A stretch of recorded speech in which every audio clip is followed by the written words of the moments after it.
Finance critic Peggy Nash here to react to today's announcement. She's going to give a statement and then we'll do some questions afterwards.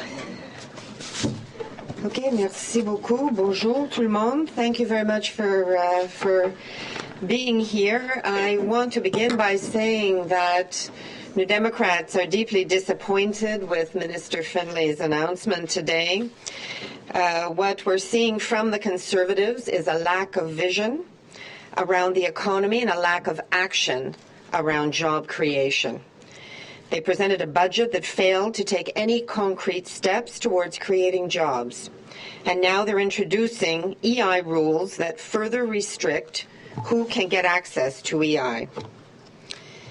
They've presented ever-changing stories about these changes with different ministers letting out sometimes very contradictory information. We heard Minister Finlay just recently on May 15th saying, we haven't announced the details yet. We want to make sure the legislation gets through first, but it'll be suitable or appropriate to the individual's qualifications and within their geographic area. She also said regulations have to be developed after legislation is passed. And then we heard another Conservative minister, Ashfield, say people will no longer be able to turn down job opportunities within an hour's drive if they expect to collect benefits. It's not to force people to go to Alberta, not to force people, to drive for 4 hours or move away from their home community. That's not the intent. And then later on, he said, yet Conservative officials later said the minister was speaking in generalities in an effort to make the point that EI recipients will not be expected to move. Let's remember with EI that only 40% of unemployed Canadians, less than 40% of unemployed Canadians, get access to EI benefits. That number is about 28% here in the province of Ontario. And in Canada, we have 6 unemployed workers for every job that's available. Unemployment insurance is insurance owned by the people that have paid into it. That's working people and employers, not the Conservative Party of Canada. As we saw briefly yesterday before the Prime Minister's office got a hold of him, even Conservative MPs have concerns about this Trojan horse budget bill with its many hidden surprises. We keep discovering new things. The minister is grabbing new powers through this bill to arbitrarily restrict EI further. She has announced some things today, but stay tuned. It could all change again in 6 months. She has the power to do that. What we heard today is the minister scapegoating unemployed Canadians, that they're not trying hard enough to find work. This is the same minister who has called EI lucrative. And now when it comes to changes, she's saying, just trust me. Well, Canadians don't trust Conservatives. Une éducatrice en garderie de Salaberry de Valleyfield devrait accepter de travailler dans l'entrepôt de distribution de Shoppers Drug Mart de Cornwall, Ontario. An electrician from Saxon, New Brunswick would have to apply to be the aquatic program manager for the city of Truro, Nova Scotia. Is that what we're going to see? The provinces are also raising serious concerns about these changes. They're concerned about this minister's decision not to consult with them before making changes. And to top it off, the Conservatives are trying to turn off the tap when it comes to the release of key information about unemployment. The Conservatives are again trying to starve the government of data, just as we saw with their elimination of the long-form census. Ce que le gouvernement nous apprend aujourd'hui, c'est qu'il va envoyer des courriels aux chômeurs. Il s'agit d'une annonce qui n'aide en rien les travailleurs. Ce n'est pas au gouvernement de jumeler les Canadiens avec les emplois disponibles. Le gouvernement devrait faciliter, pas forcer les gens à trouver un emploi. Et en ce qui concerne la définition d'emploi convenable, cette définition n'éclaircit en rien la confusion causée par les multiples sorties improvisées des ministres conservateurs qui n'arrêtent pas de se contredire. réalité, c'est que les conservateurs vont restreindre un peu plus l'accès au système. Rappelons que moins de 40% des gens ont accès à l'assurance emploi. La définition d'un travail similaire peut vouloir dire changer d'industrie, ce qui n'augure rien de bon. Et la ministre dit que les règles veulent que les travailleurs doivent chercher un emploi, sauf que c'est déjà la règle. C'est la loi actuelle. On dirait que l'annonce a été préparée en vitesse pour que la confusion cesse dans les rangs conservateurs. Sauf que pour les travailleurs, la confusion est encore plus grande. Still a lot of confusion. With that, I'll just open it up for questions. Thank you. Yeah, we'll start off with Drew Van Dusen of CBC. The way that Diane Finley described it is that she wants to match skills with openness. So what could be so wrong with that? Well, under the law currently, people are required to look for work in order to get benefits. That is the law.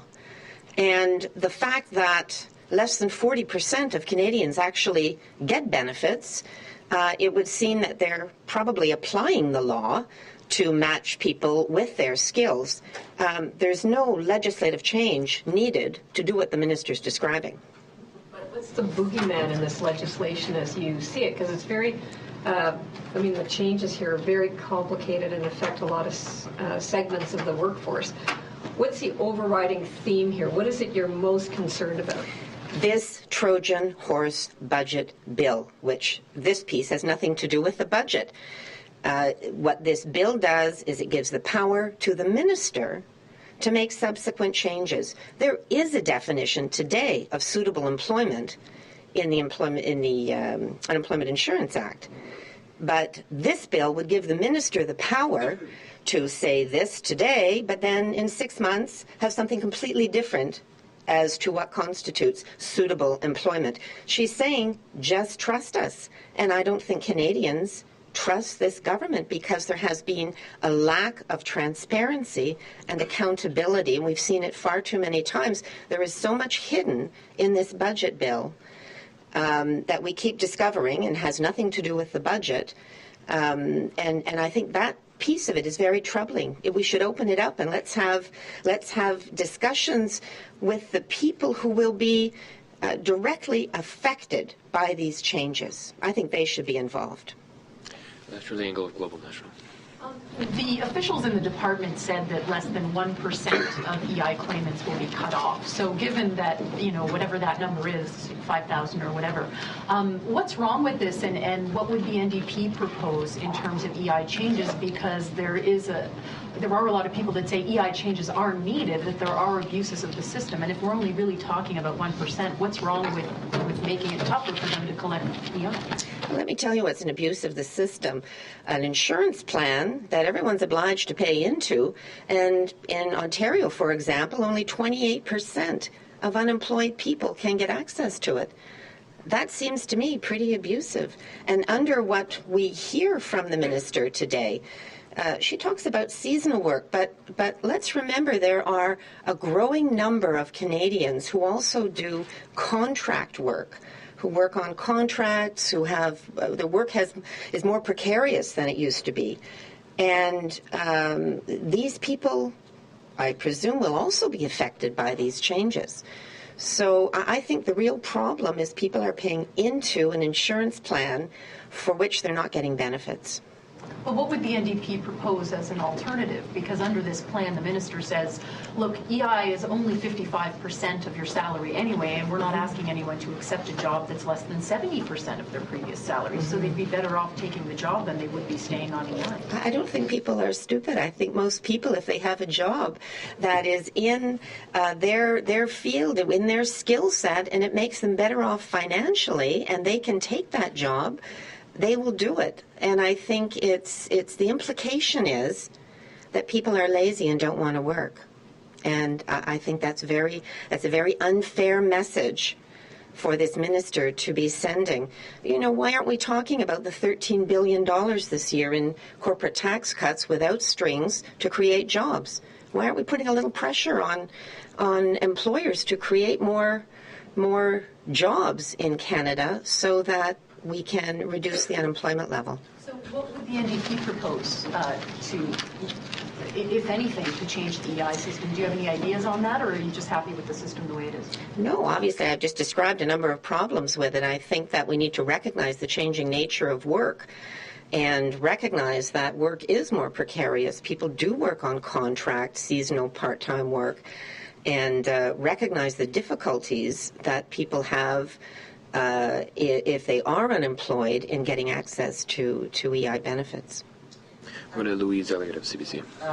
Peggy, just in terms of the minister and the department saying that they're not really adding a whole lot of extra resources to administer or enforce this new set of rules, do you think that's realistic? I mean, we've seen lots of stories about people having very much trouble getting access to EI because of backlogs at Service Canada. What's your understanding? What is your assessment of this situation vis-a-vis added resources? Well, part of the big problem today for unemployed workers is that they never get to talk to a person. They can be a couple of hours on hold, playing telephone message hell, and they don't get to talk to a person, and that's why there are so many appeals. Claims are denied, people appeal it, and so many people are actually awarded their benefits on appeal because if they could have just spoken to a person, then it would have been, people would have realized their claim was legitimate. They would have solved the problem. So cutting back even further, over the next 3 years, there will be about 29,000 more jobs lost in the public sector. How many of these services will be cut back even further? I'll go to Jason Fiquette of Postmedia. Thanks, Peggy. Just a question. We just kind of asked a bit of what I was curious about. The other thing was you keep on mentioning like less than 40% of Canadians are actually getting benefits. What is that based on? And are you suggesting then that it's too stringent of number of hours that are needed to qualify for EI? Like, just want to put some context around what you're saying, because the government doesn't seem to suggest that less than 40% of people are getting EI benefits. So where do you get that from, and how do you change it? Yeah, it's StatsCan numbers, which some numbers we're still able to get from StatsCan, and it's based on the unemployment statistics, the official unemployment statistics, and the number of EI claims that are accepted. And part of the problem that you have identified is the hours system, which varies from province to province and region to region. And it doesn't capture the changing nature of work, where many people are on contract or their hours are irregular. And so that also causes many people to fall through the cracks. We'll go to Roger Smith of CTV. Ms. Nash, for years we've heard complaints about welfare bums and people on Pogey spending the winter skiing at Whistler. How much of this do you think is ideological? And what is the target? What I hear from this government is a message to demonize people who, through no fault of their own, are unemployed. And I think the announcement today is an attempt at damage control, because the communications, the spin cycle is kind of has gone off the rails, and they're trying to reassure people that what they're proposing is very reasonable. If it's so reasonable, separate this part of their Trojan horse budget bill, put it into the Human Resources and Skills Development Committee. Let's have a good examination of this. Let's hear from the people who not only pay into the fund, but will be directly affected by these changes, to make sure that these are the changes that Canadians need and will help connect Canadians with jobs. The officials said that they expected maybe 1% of people would cut off benefits, but obviously the government is also saving money. If people are forced to work, then they're not paying them as much in EI, or not as much as going out in EI. Given that this whole budget is about cutting costs in the deficit, what do you make of the inability of the government to come up with a figure, even a ballpark figure of what these measures might save? Well, as you know, it's been very difficult for us to get figures. We were pushing hard on the changes to OAS and finally got a figure on a Friday afternoon before a long weekend. So we don't know. But again, let's be clear that that this is a fund that working people and employers pay into. And yes, of course, they want it to be well run and they want it to be used for the intended purpose.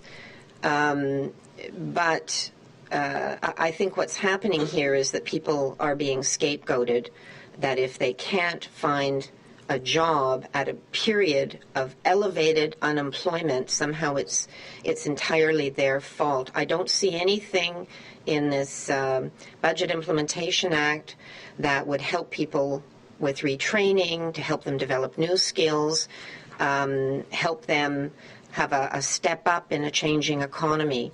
And I don't see anything that reaches the employers who've gotten incredible tax breaks, billions of dollars in tax breaks, to say to them, okay, folks, you're sitting on $500 billion of cash here. Let's create some jobs and get the economy going. Just go ahead. Bruce Campion says the Toronto Star. Ms. Nash, just wondering what you think of the effort by Ms. Finlay now to tie the temporary foreign workers program to the employment changes, and what will be the ramifications for unemployed Canadians on that? Well, just remember the changes, again, that are buried in this Trojan horse bill, which is that instead of having, I think it's 3 months currently, to see if there are Canadians available for jobs before bringing in temporary foreign workers, it's a longer period. That's going to be reduced to 2 weeks, and temporary foreign workers can now be paid 15% less than the going wage. So that will already exert downward pressure on wages. What I glean from the minister's comments today is that the EI changes will also exert downward pressure on people's wages. We'll just have to see how what she actually means.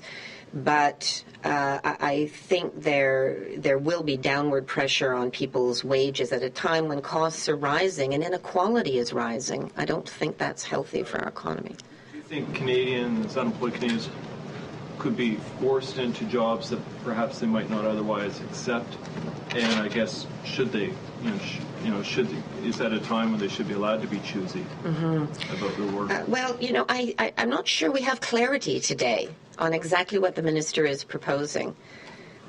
So I think if for people who are actively looking for work, and I was in Montreal last night and heard some very poignant testimony from young people who, of course, have doubled the unemployment rate of other Canadians, people who were in a lot of distress because they were unsuccessful in finding work.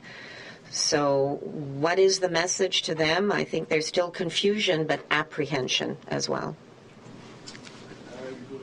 Je me demandais, je voulais revenir sur la question de Roger au niveau de l'idéologie. À quel point est-ce que vous pensez que a question was asked about ideology. Do you think that the government essentiellement d'aider les gens à is surmonter trying les to obstacles, help people overcome surmonter les obstacles? obstacles qui les empêchent de retourner sur le marché du travail, donc présente ça comme étant essentiellement un problème systémique. This was being portrayed as being a systemic Vous avez problem. mentionné certaines citations dans le passé. You à l'effet que mentioned vous some avez des scenarios that chômeurs qui occurred avaient in the été past. carrément You said visés. that there Donc, were est-ce que vous pensez unemployed that que were being cette targeted. initiative-là Do you think that this initiative today d'une croyance à l'effet qu'il y a des abus would du lead système, greater que to les gens, credence que to les the chômeurs fact profitent that du there is système? abuse of the system, that Je people crois que are abusing l'implication, the c'est system? qu'il y a des abus du système. Il y a Abuses des of the gens system. qui There are some préfèrent people who prefer rester en chômage to remain et on unemployment recevoir and les receive prestations. benefits. Mais je dirais But I would say to que that le but du that système, the c'est abuse une of the system situation où plus de derives from a 60% situation where des gens en more than chômage, 60% of des people who are employés en without work, chômage, the unemployed, n'ont pas accès don't even have aux prestations. access to benefits. Ça, c'est un problème That's a problem, majeur. a major problem. Je dirais que I would also say les travailleurs, les employés préfèrent toujours avoir un emploi, ils cherchent avoir des emplois et c'est pas clair quel serait l'impact de ces changements.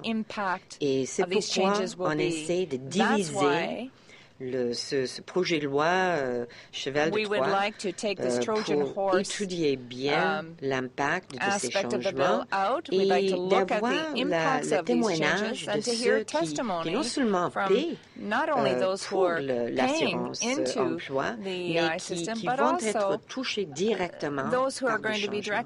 Il faut écouter leur voix. Fanny Olivier. J'aimerais juste revenir sur cette notion d'emploi similaire. Similar jobs. Donc, l'employé devra accepter un emploi qui est similaire has to look for a similar position to the one he or she had previously.